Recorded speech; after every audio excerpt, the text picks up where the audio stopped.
लिख रहा हूं अंजाम जिसका कल आगाज आएगा, मेरे लहू का हर एक कतरा इनकलाब लाएगा। और जिस शहीद आजम की मैं बात कर रहा हूं वो है भगत सिंह। 28 सितंबर 1907 भारत की धरती पर एक ऐसे सूरवीर का जन्म होता है जो आगे चल करके शहीद आजम बनते हैं। वो अपनी शहीदों को खुद चुनते हैं। जब शहीद आजम छोटे थे तो उनके पिताश्री खेत में आम की एक गुठली बो रहे थे।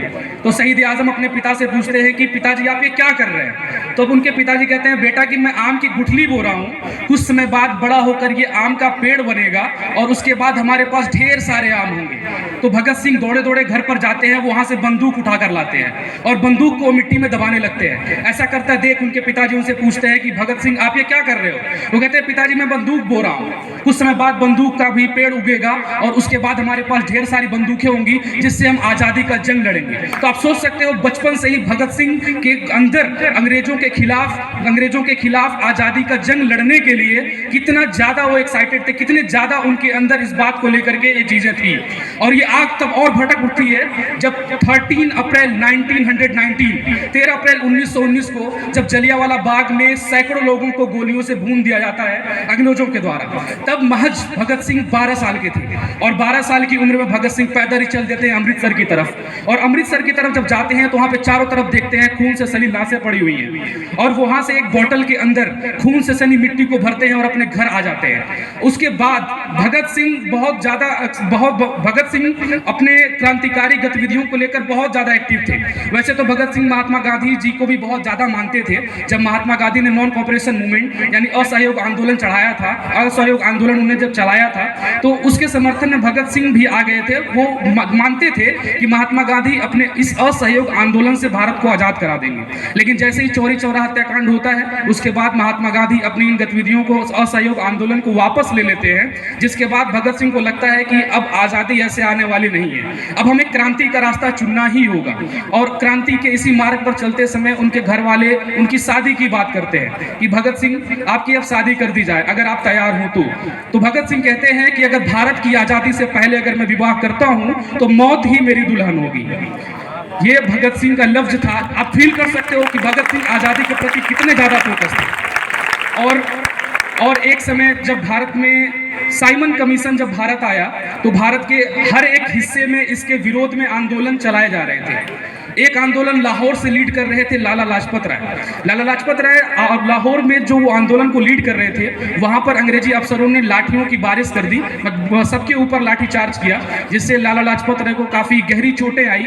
इसके बाद लाला लाजपत राय हॉस्पिटल में यह कहते हुए दम तोड़ देते हैं कि मेरी मृत्यु अंग्रेजी साम्राज्य के ताबूत पर आखिरी कील साबित होगी। लाला लाजपत राय को भगत सिंह अपना गुरु मानते थे और भगत सिंह अपने अन्य क्रांतिकारियों को खोने के बाद अपने अंदर से और ज्यादा आग बबूला हो जाते हैं और ये चाहते हैं कि मैं किसी भी कीमत पर अंग्रेजों से बदला लूंगा। इसके बाद चंद्रशेखर आजाद, राजगुरु और भगत सिंह अन्य क्रांतिकारियों के साथ मिलकर के उस अंग्रेजी अफसर को मारने का प्लान बनाते हैं जिन्होंने लाला लाजपत राय के ऊपर लाठियां चलवाई थी, जेम्स स्कॉट।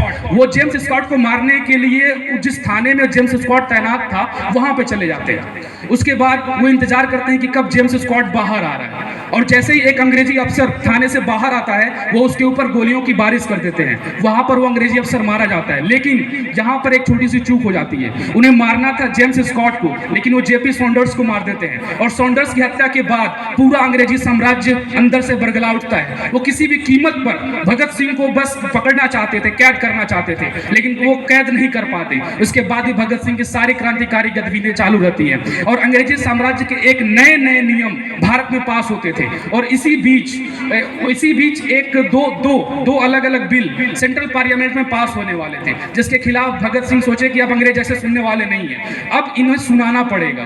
तो 1 अप्रैल 1929 को भगत सिंह अपने मित्र बटुकेश्वर दत्त के साथ सेंट्रल असेंबली में पहुंच जाते हैं और सेंट्रल असेंबली में जब पहुंचते हैं तो अपने साथ एक बम लेके जाते हैं। हालांकि भगत सिंह चाहते थे कि उस बम से किसी को चोट न पहुंचे, तो बहुत लो इंटेंसिटी का बम था, यानी जब वो बम फटा तो उन्होंने ऐसे जगह उस बम को फेंका जहां पर कोई लोग नहीं थे। बम फटा तो पूरे सेंट्रल असेंबली में धुआं का गुब्बार उड़ गया, लेकिन उससे किसी को चोटें नहीं आई, किसी को कुछ नहीं हुआ। लेकिन बम जब फेंका भगत सिंह ने सेंट्रल असेंबली में, तो चारों तरफ धुएं का गुब्बार उड़ गया। अगर चाहते तो भगत सिंह वहां से हट सकते थे, लेकिन वो नहीं हटे और वो अपने साथ पैम्पलेट्स लेके गए थे और उस पैम्पलेट्स को ऐसे हवा में लहरा के, कहते हैं हवा में लहरा देते हैं, और उस पैम्पलेट पर लिखा था कि बहरों को सुनाने के लिए धमाका जरूरी है, बहरों को सुनाने के लिए धमाका जरूरी है। ये थे आपके भगत सिंह, और वहां से भगत सिंह को अरेस्ट कर लिया जाता है। भगत सिंह खुद को अरेस्ट करवाते हैं, इसीलिए हम उन्हें शहीद आजम कहते हैं। अगर वो चाहते तो वहां से जा सकते थे सेंट्रल असेंबली में, पूरा सेंट्रल असेंबली धुएं से भरा हुआ था, बहुत आराम से निकल सकते थे, लेकिन वहां से नहीं निकले। इसके बाद अंग्रेज जब उन्हें पकड़ लेते हैं, उन्हें जेल में बंद किया जाता है, और जेल में भी वो अपने क्रांतिकारी गतिविधियों को हमेशा चालू रखते हैं। जेल में भी अंग्रेज उनसे परेशान हो गए थे। वो कहते हैं कि राख का हर एक कण मेरी गर्मी से गतिमान है, मैं एक ऐसा पागल हूं जो जेल में भी आजाद है, ये कहते थे भगत सिंह। और भगत सिंह जब जेल में थे तो जेल में रहते हुए भी उन्होंने बहुत सारी किताबें पढ़ी, लगभग 200 से ज्यादा किताबें वो पढ़ चुके थे भगत सिंह। और वो जब भी कुछ लिखते थे तो कहते थे कि मेरी कलम इस कदर वाकिफ है मेरे जज्बातों से, मेरी कलम इस कदर वाकिफ है मेरी जज्बातों से, अगर मैं इश्क में लिखना चाहूं तो इनकलाब लिख जाता हूं। ये शब्द भगत सिंह के हैं, भगत सिंह ने ही इन शब्दों को पिरोया है। वो अपने शब्दों को, क्रांतिकारी गतिविधियों को भी अपने शब्दों में पिरो करके सबके सामने रखते हैं। और अंग्रेजी अफसर उनके ऊपर 2 केस चलाते हैं। पहला तो वो जो सैंडर्स को उन्होंने मारा था, दूसरा केस वो जिन्होंने सेंट्रल असेंबली में बम फेंका था। इसके बाद भगत सिंह को फांसी की सजा दी जाती है। वो तारीख तय की गई थी 24 मार्च 1931, यानी 24 मार्च 1931 को भगत सिंह को फांसी दी जाने वाली थी। और ये खबर जब पूरे भारत में फैली तो भारत के हर एक हिस्से से आंदोलन शुरू हो गया कि भगत सिंह को फांसी नहीं होनी चाहिए। अंग्रेज इस बात से घबरा गए, वो सोचे कि अगर पूरे भारत में अगर ऐसे आंदोलन होते रहे तो कहीं ना कहीं हमें अपना फैसला वापस लेना पड़ेगा। और इसी आनंद फानंद में 24 की बजाय 23 मार्च 1931 को भगत सिंह को फांसी दी जाने की पूरी तैयारी कर ली अंग्रेजों ने। जब 23 मार्च को जाते हैं एक अंग्रेज भगत सिंह को उनके कारागार से ले ले, तब भगत सिंह से कहता है, भगत सिंह आप चलिए। तो कहते हैं कि देख नहीं रहे। मैं बता देता हूँ थोड़ी कहानी जो देख नहीं रहे वाली, जो मैं आपसे कह रहा हूँ। भगत सिंह उस समय लेनिन की ऑटोबायोग्राफी पढ़ रहे थे। लेनिन एक महान क्रांतिकारी थे विदेश के, उनकी वो ऑटोबायोग्राफी पढ़ रहे थे। और जब अंग्रेज कहता है कि भगत सिंह चलिए, तो कहते हैं देख नहीं रहे, अभी एक क्रांतिकारी दूसरे क्रांतिकारी से मिल रहा है। और वो लेनिन की ऑटोबायोग्राफी के आखिरी पन्ने पढ़कर ही वहां से उठते हैं। और जब भगत सिंह को लेके जाया जाता है फांसी के फंदे के पास, तब भगत सिंह कहते हैं कि एक काम करना, मेरे सर पर कपड़ा और मेरा हाथ मत बांधना।